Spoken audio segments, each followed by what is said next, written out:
So this is book 2 of John Dryden's translation of the Aeneid, and we are going to get the recounting of the Trojan horse and the fall of Troy.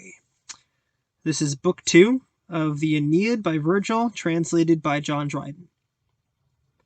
All were attentive to the godlike man, when from his lofty couch he thus began. Great Queen, what you command me to relate renews the sad remembrance of our fate. An empire from its old foundations rent, and every woe the Trojans underwent. A peopled city made a desert place. All that I saw, and part of which I was, not even the hardest of our foes could hear, nor stern Ulysses, that's Odysseus, tell without a tear. And now the latter watch of wasting night and setting stars to kindly rest invite. But, since you take such interest in our woe, and Troy's disastrous end desire to know, I will restrain my tears, and briefly tell what in our last and fatal night befell. By destiny compelled, and in despair, the Greeks grew weary of the tedious war, and by Minerva's, that be Athena's, aid, a fabric reared, which like a steed of monstrous height appeared. The sides were planked with pine, they feigned it made for their return, and this the vow they paid. Thus they pretend, but in the hollow side selected numbers of their soldiers hide. With inward arms the dire machine they load, and iron bowels stuff the dark abode. In sight of Troy lies Tenedos, an isle, while fortune did on Priam's empire smile, renowned for wealth. But since, a faithless bay, where ships exposed to wind and weather lay, there was their fleet concealed. We thought for Greece their sails were hoisted, and our fears release. The Trojans cooped within their walls so long, unbar their gates, and issue in a throng, like swarming bees, and with the light survey the camp deserted where the Grecians lay. The quarters of the several chiefs they showed, here Phoenix, here Achilles made abode, here joined the battles, there the navy rode. Part on the pile their wondering eyes employ, the pile by Pallas raised to ruin Troy. Thymoedes first, it is doubtful whether hired, or so the Trojan destiny required, moved that the ramparts might be broken down, to lodge the monster fabric in the town. But Capys and the rest of sounder mind the fatal present to the flames designed, or to the watery deep, at least to bore the hollow sides and hidden frauds explore. The giddy vulgar, as their fancies guide, with noise say nothing, and in parts divide. Laocoon, followed by a numerous crowd, ran from the fort and cried from far aloud, O wretched countrymen, what fury reigns? What more than madness has possessed your brains? Think you the Grecians from your coasts are gone? And are Ulysses' arts no better known? This hollow fabric either must enclose within its blind recess our secret foes, or it is an engine raised above the town to o'erlook the walls and then to batter down.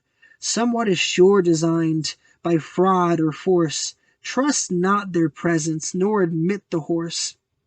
Thus having said, against the steed he threw his forceful spear, which hissing as flew, pierced through the yielding planks of jointed wood, and trembling in the hollow belly stood. Alright, so we get the beginning of this story that Aeneas is telling. Everyone's looking at him, waiting to see if he's going to answer Dido's request from the end of Book 1 to tell about the end of the Trojan War and everything that's been happening since then.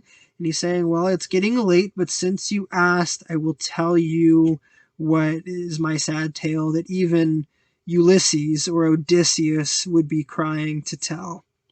And so they talked about how one day there is this giant wooden horse that showed up on their shore, and all of the Greek navy had just disappeared, and they didn't know it at the time, but they are not far from Troy on this island called Tenedos, but they thought the Greeks had left, and so they went to the Greek camp, and everyone's gone. They can see where Phoenix was, where Achilles was, where all of these Achaean leaders had been, and they're all gone, and so people are starting to celebrate, and some people are a little more hesitant. They're like, this is a trick, it's a trap. Laocoon, the priest, comes out and says, are you guys crazy? Do you not know these Greeks, especially Odysseus? This is clearly a trap. And this is a famous line in line 63, beware of Greeks bearing gifts. Trust not their presence in this translation. And so he is so certain that this is a trap that he throws a spear at the side of the wooden horse, and it trembles in the hollow belly. Moving on. The sides transpierced return a rattling sound, and groans of Greeks in clothes come issuing through the wound. And had not heaven the fall of Troy designed, or had not men been fated to be blind, enough was said and done to inspire a better mind. Then had our lances pierced the treacherous wood, and Ilion towers in Priam's empire stood. Meantime, with shouts, the Trojan shepherds bring a captive Greek in bands before the king, taken to take, who made himself their prey to impose on their belief and Troy betray. Fixed on his aim and obstinately bent to die undaunted or to circumvent. About the captive, tides of Trojans flow, all press to see, and some insult the foe. Now hear how well the Greeks their wiles disguise. Behold, a nation in a man comprised. Trembling the miscreant stood, unarmed and bound. He stared and rolled his haggard eyes around. Then said, Alas! What earth remains? What sea is open to receive unhappy me? What fate a wretched fugitive attends, scorned by my foes, abandoned by my friends? He said, and sighed, and cast a rueful eye. Our pity kindles, and our passions die. We cheer youth to make his own defense, and freely tell us what he was and whence. What news he could impart we long to know, and what to credit from a captive foe. So we have this mentioning that if it weren't for fate, if it weren't for the gods in heaven, they would have known this was a trap. They would have known this was all a lie and a treacherous plan, but fate and the gods had something else in mind. And so just when they're not sure what to do with the Trojan horse, they find this Greek captive, and they bring him forward, and he's moaning and groaning and saying, Poor me, my friends hate me, my enemies hate me, and he looks pathetic and disheveled, and so they all pity him, and they want to hear what he has to say. This will be the downfall of the Trojans. Line 97. His fear at length dismissed, he said, Whate'er my fate ordains, my word shall be sincere. I neither can nor dare my birth disclaim. Greece is my country, Sinon is my name. Though plunged by fortune's power in misery, it is not in fortune's power to make me lie. If any chance has hither brought the name of Palamedes, not unknown to fame, who suffered from the malice of the times, accused and sentenced for pretended crimes, because these fatal wars he would prevent, whose death the wretched Greeks too late lament. Me, then a boy, my father, poor and bare, of other means committed to his care, his kinsman and companion in the war. While fortune favored, while his arms support the cause, and ruled the councils of the court, I made some figures there, nor was my name obscure, nor I without my share of fame. But when Ulysses, with fallacious arts, had made impression in the people's hearts, and forged a treason in my patron's name, I speak of things too far divulged by fame, my kinsman fell. Then I, without support, in private mourned his loss, and left the court. So Sinon is the name, and he freely admits, I am a Greek, but have been plunged to misery by fortune. And let me tell you how this happened. So he talks about Palamedes, and Palamedes is kind of his patron. He comes under his care, he works for him. And Ulysses had it out for Palamedes. There's a story behind this. Palamedes was kind of the one that got Odysseus into this war. Odysseus didn't actually want to come to fight in the Trojan War, and he was called out and kind of outed by Palamedes. And so later on in the Trojan War, Palamedes is one of the ones that says, guys, we really need to go home. We need to stop fighting this war and go home. And Ulysses, sees this opportunity to get back at Palamedes for making him come to this rotten war in the first place. And so Odysseus plants some gold in a fake letter from Priam in Palamedes' tent. And so he convinces everyone that Palamedes is working with the Trojans, and the Greeks end up killing Palamedes. They stone him to death. And so Sinon is pretty upset and mourns the loss, and we're going to see Ulysses does something similar now to Sinon, according to the story. Line 122. Mad as I was, I could not bear his fate with silent grief, but loudly blamed the state, and cursed the direful author of my woes. It was told again, and hence my ruin rose. I threatened if indulgent heaven once more would land me safely on my native shore, his death with double vengeance to restore. This moved the murderer's hate, and soon ensued the effects of malice from a man so proud. Ambiguous rumors through the camp he spread, and sought by treason my devoted head. New crimes invented, left unturned no stone, to make my guilt appear and hide his own, till Calchas was by force and threatening wrought. But why dwell I on that anxious thought? If on my nation just revenge you seek, and it is to appear a foe, to appear a Greek, already you my name and country know. Assuage your thirst of blood and strike the blow. My death will both the kingly brothers please, and set in sage Ithacus at ease, Ithacus being Ulysses. This fair unfinished tale, these broken starts, raised expectations in our longing hearts, unknowing as we were in Grecian arts.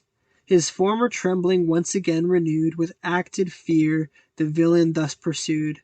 Long had the Grecians, tired with fruitless care and wearied with an unsuccessful war, resolved to raise the siege and leave the town. And had the gods permitted, they had gone, but oft the wintry seas and southern winds withstood their passage home and changed their minds. Portents and prodigies their souls amazed, but most when this stupendous pile was raised. Then flaming meteors hung in air were seen, and thunders rattled through a sky serene. Dismayed and fearful of some dire event, Eurypylus to inquire their fate was sent. He from the gods this dreadful answer brought.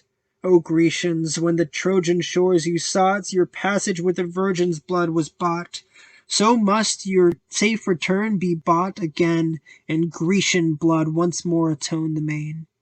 The spreading rumor round the people ran, all feared, and each believed himself the man.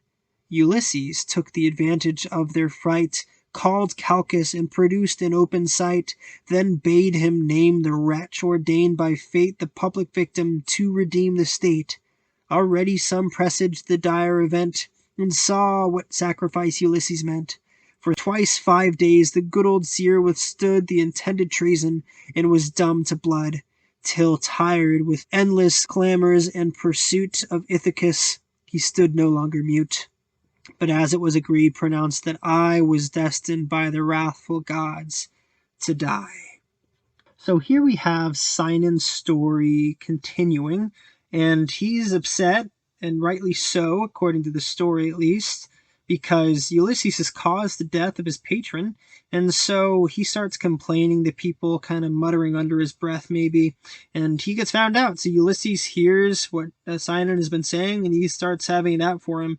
And so his chance comes when they send this guy Eurypylus to inquire their fate, and he comes back and says, hey, here's the deal.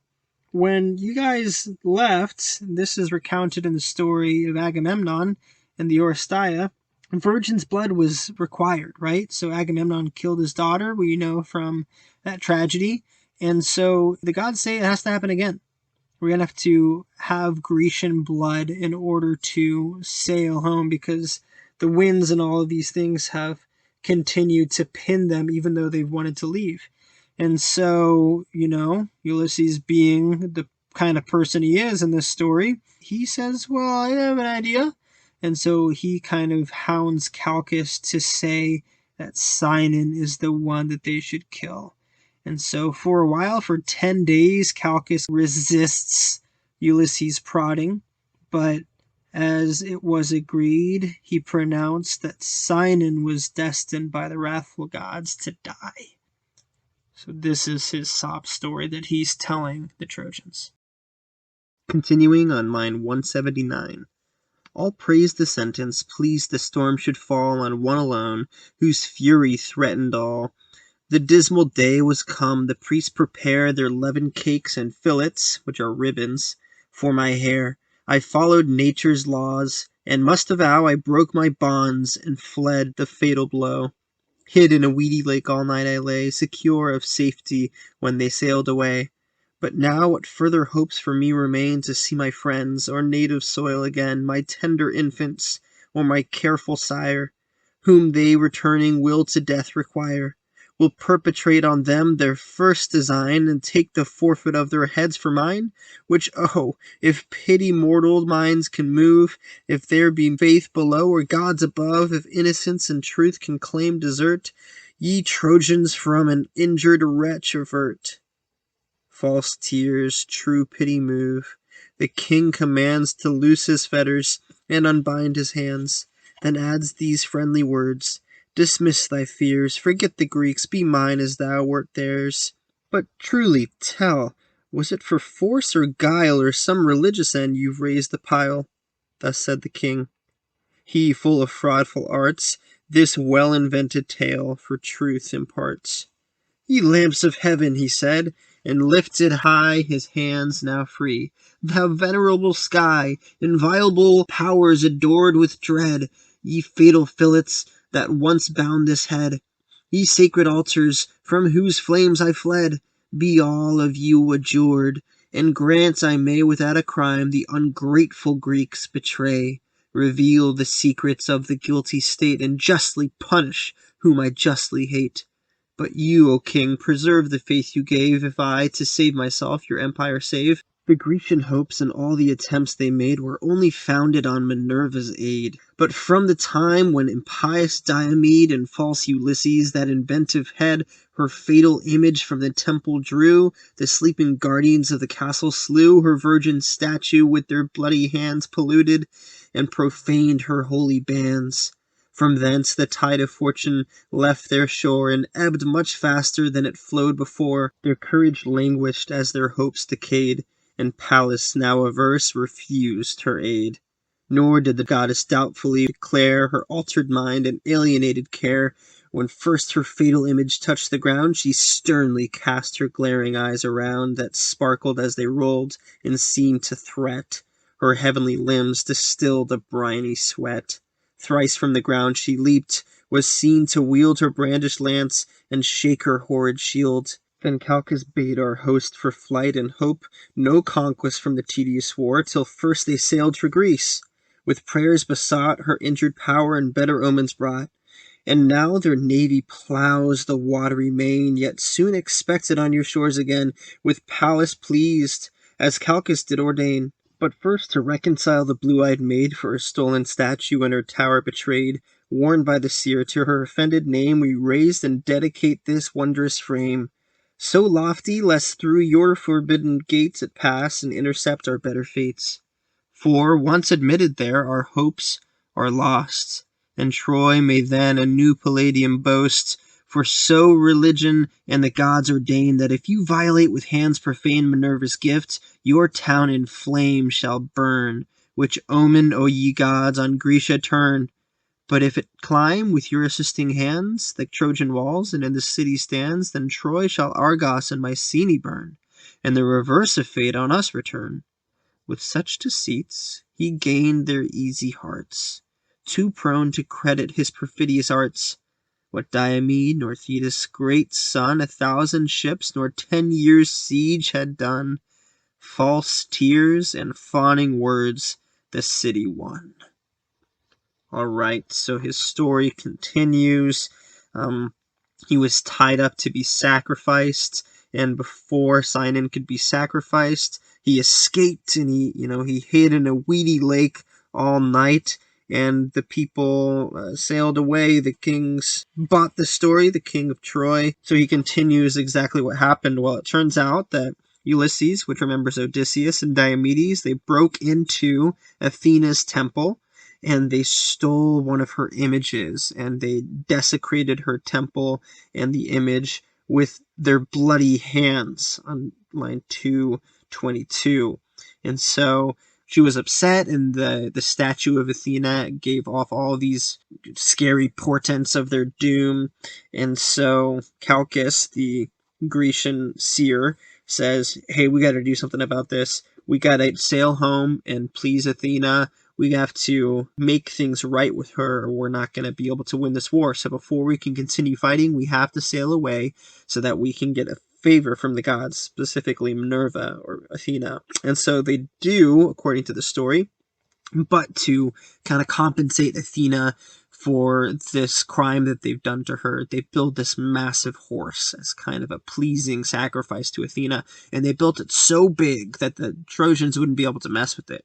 In fact, the only way for the Trojans to mess with it is if they would have to break down their walls, and since the Trojans would never do that, of course, they know it's safe. But I'll tell you what, says Sinon, if you were to do that, you know you would have the gods' favor.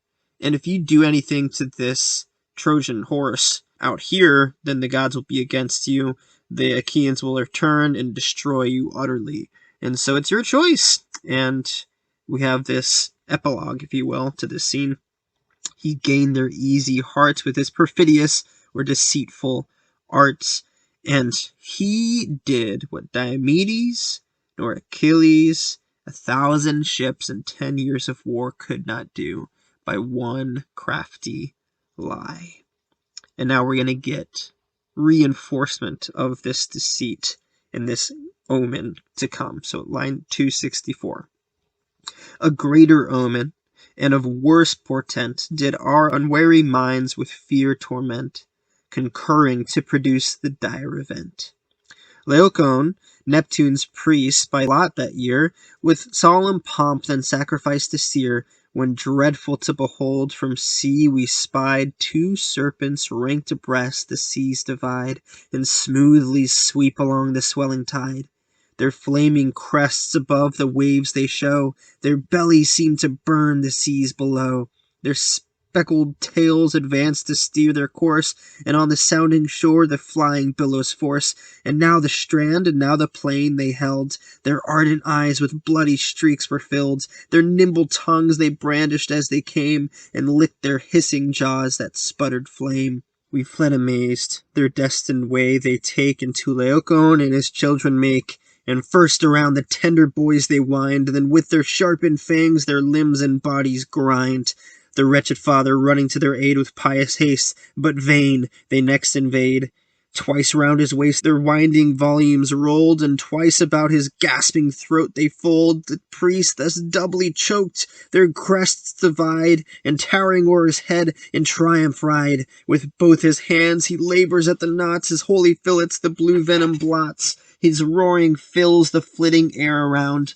Thus when an ox receives a glancing wound, he breaks his bands, the fatal altar flies, and with loud bellowings breaks the yielding skies.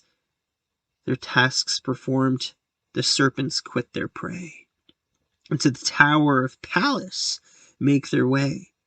Couched at her feet, they lie protected there by her large buckler and portended spear.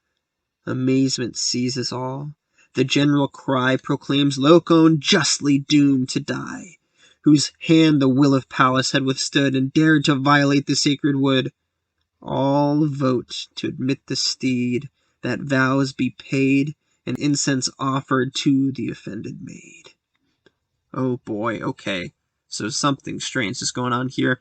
Laocoon, who was very opposed to the Trojan horse, the wooden horse coming in, all of a sudden 2 sea serpents come from the sea and start attacking both of his sons. So they're wrapped around his sons, they're killing his sons, and Laocoon, being a pious father, tries to stop the serpents, and then they wind themselves around him, and so it's described in this kind of like a simile, as if they were an ox being sacrificed, and like an ox who wasn't quite killed, just goes berserk and tries to escape. That's how much they were struggling against these serpents. But the serpents were victorious in the end. Laocoon and his 2 sons have been killed, and the serpents just make their way to the tower of Athena. And so her large buckler and portended spear are protecting them. And so it seems like this is an omen from Minerva, Athena, Pallas. And everyone says, well, he offended her. And so Laocoon deserved what he got. We will offer incenses to Athena, and we will bring the Trojan horse into our walls. Line 306. A spacious breach is made. The town lies bare. Some hoisting levers, some the wheels prepare and fasten to the horse's feet. The rest with cables haul along the unwieldy beast. Each on his fellow for assistance calls. At length the fatal fabric mounts the walls, big with destruction. Boys with chaplets crowned and choirs of virgins sing and dance around. Thus raised aloft and then descending down, it enters o'er our heads and threats the town. O sacred city, built by hands divine, O valiant heroes of the Trojan line! 4 times he struck, he being the horse, as oft the clashing sound of arms was heard, and inward groans rebound. Yet mad with zeal and blinded with our fate, we haul along the horse in solemn state. Then place the dire portent within the tower. Cassandra cried, and cursed the unhappy hour, foretold our fate. But by the gods' decree, all heard and none believed the prophecy. With branches we the fanes adorn, and waste and jollity the day ordained to be the last. Meantime the rapid heavens roll down the light, and on the shaded ocean rush the night. Our men secure, nor guards nor sentries held, but easy sleep their weary limbs compelled. The Grecians had embarked their naval powers from Tenedos, and sought our well-known shore safe under covert of the silent night, and guided by the imperial galley's light, when Sinon, favored by the partial gods, unlocked the horse, and oped his dark abodes, restored to vital air our hidden foes, who joyful from their long confinement rose, Tysander bold, and Sthenelus their guide, and dire Ulysses down the cable slide, then Thoas, Athamas, and Pyrrhus haste, nor was the Podalirian hero last, nor injured Menelaus, nor the famed Epeius, who the fatal engine framed. A nameless crowd succeed. Their forces join to invade the town, oppressed with sleep and wine. Those few they find awake first meet their fate, then to the fellows they unbar the gate. All right. So the Trojans take down the walls, and the Trojan horse comes in, and everyone's celebrating. There's boys and virgins who are singing, and they're all dancing and celebrating. And 4 times the wooden horse kind of strikes the ground, kind of jars. And so from inside the horse, you can hear the armor clashing. You could hear groans from the men inside. But the Trojans are so blinded by fate, and they're mad with zeal. They're just ready for this war to be over, that they completely either don't hear or ignore what they should have heard from inside. And then if you remember Cassandra from the Oresteia, she is cursed with always prophesying the truth and never being believed. Very Jeremiah, Isaiah, those kind of figures in the Bible as well. And so she knows what's going on. She's horrified, and nobody's paying attention to her. And it's so bad for the Trojans that they completely let their guard down. There's not even anybody on watch. Everyone drinks and falls asleep, and the night comes on quickly, and here come the Greeks. So the Greeks are coming in, and we have all these men spilling out of the horse when Sinon lets them out. Pyrrhus is going to be an important figure. That's Achilles' son. And at the end, those few they find awake first meet their fate. And so anybody who's awake, they kill very quickly. And then they unbar the gate to Troy, and everyone's going to come pouring in. So here we go, 350.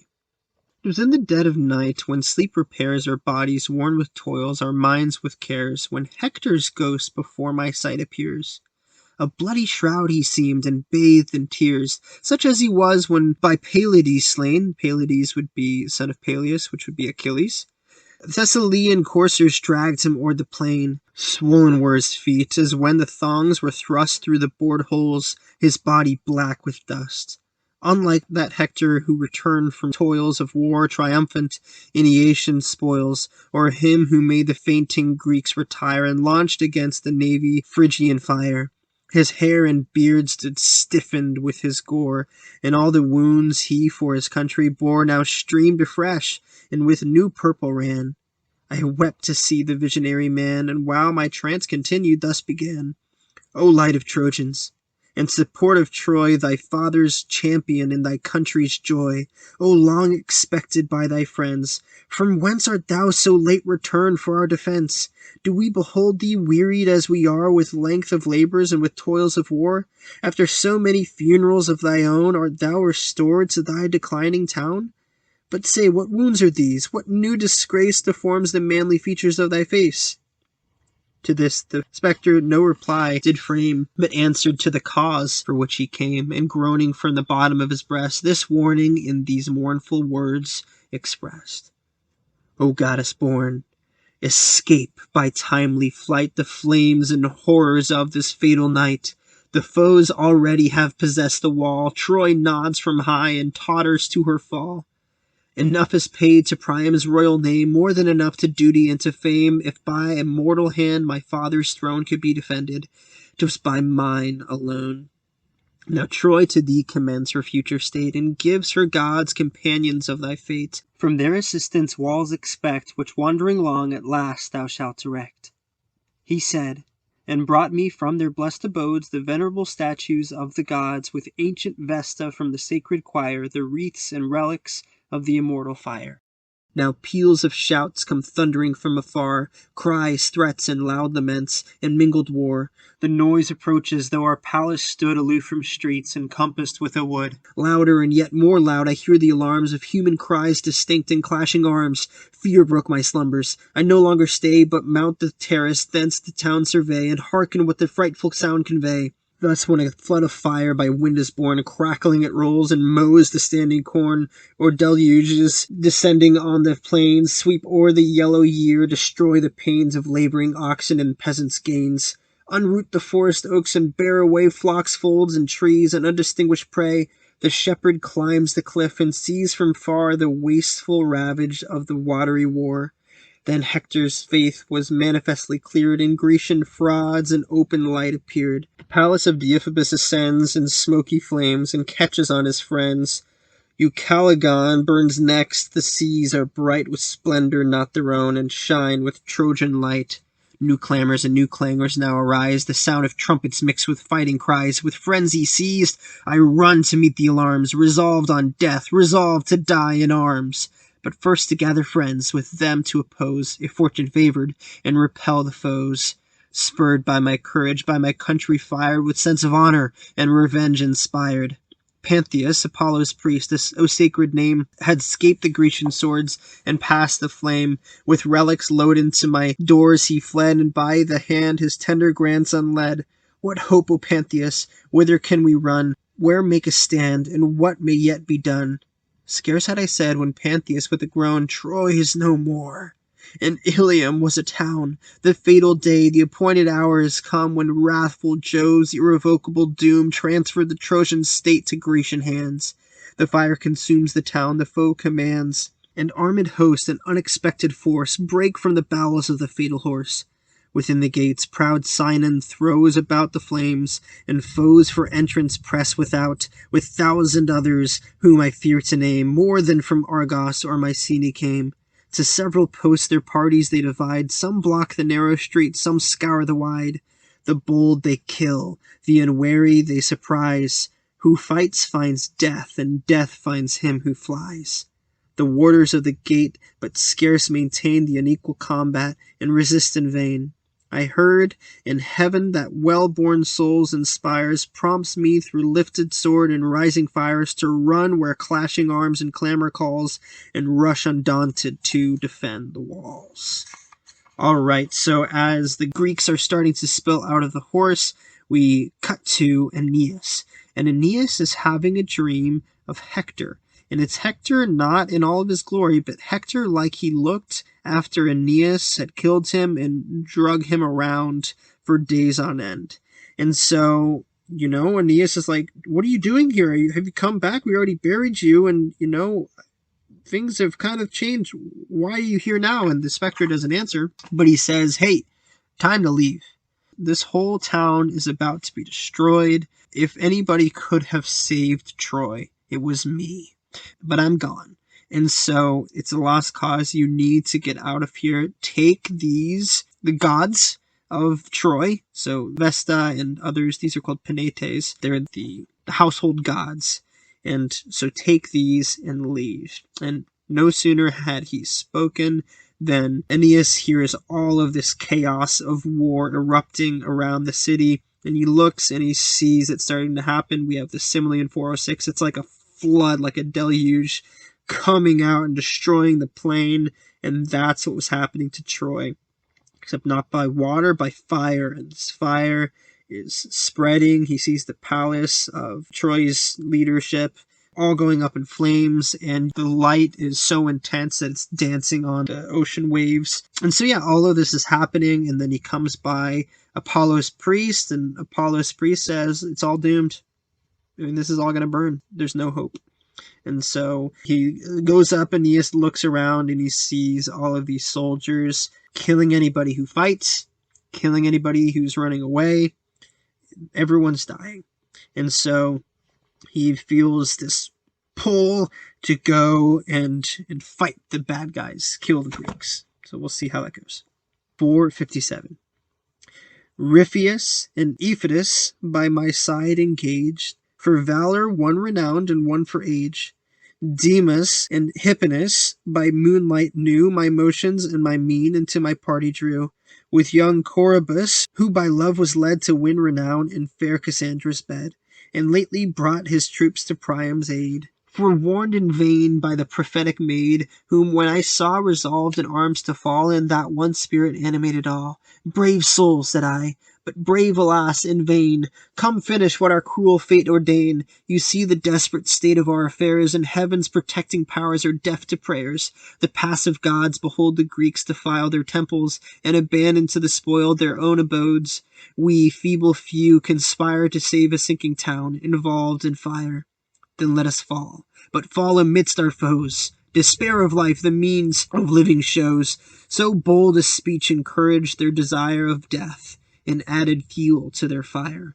As hungry wolves with raging appetite scour through the fields, nor fear the stormy night, their whelps at home expect the promised food, and long to temper their dry chaps in blood, so rushed we forth at once, resolved to die, resolved in death the last extremes to try. We leave the narrow lanes behind, and dare the unequal combat in the public square.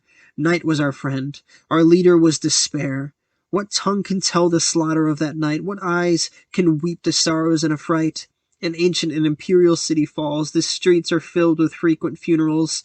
Houses and holy temples float in blood, and hostile nations make a common flood. Not only Trojans fall, but in their turn the vanquished triumph, and the victors mourn. Ours take new courage from despair and night. Confused the fortune is, confused the fight.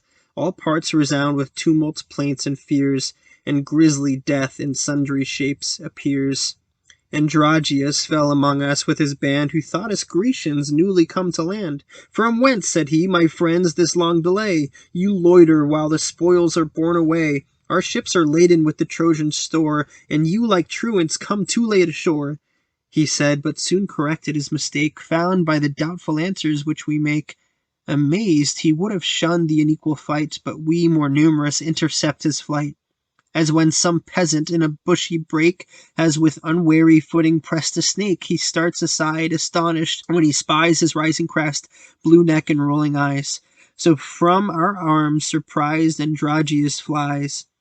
In vain, for him and his we compassed round, possessed with fear and knowing of the ground, and of their lives an easy conquest found.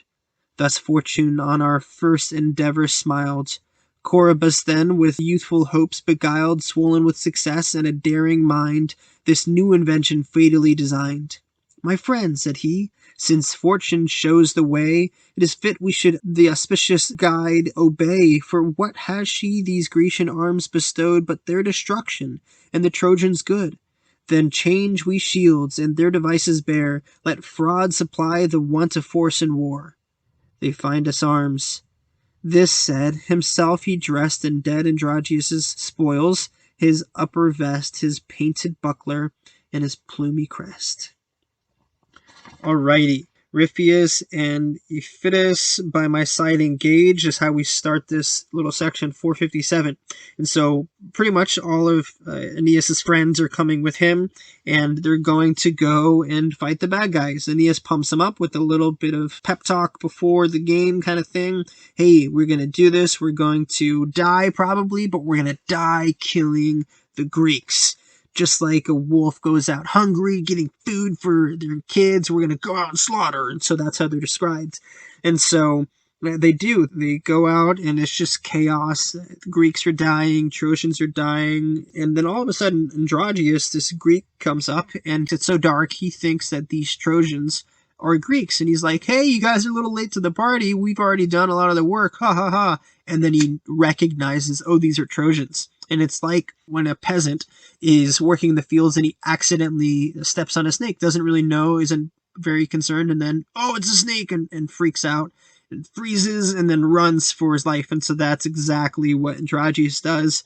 But there's too many Trojans, and they catch up to him and surround the Greeks led by Androgeus, and they kill him. And then Corybus has this idea. You know what? Fortune has obviously given us a chance here to try a stratagem. And so they do. And they put on all of these Greeks' stuff. Their armor, their shields. And so they look like Greeks. They're going to try to deceive the Greeks who are coming into Troy, and then in disguise kill them. So that's the plan.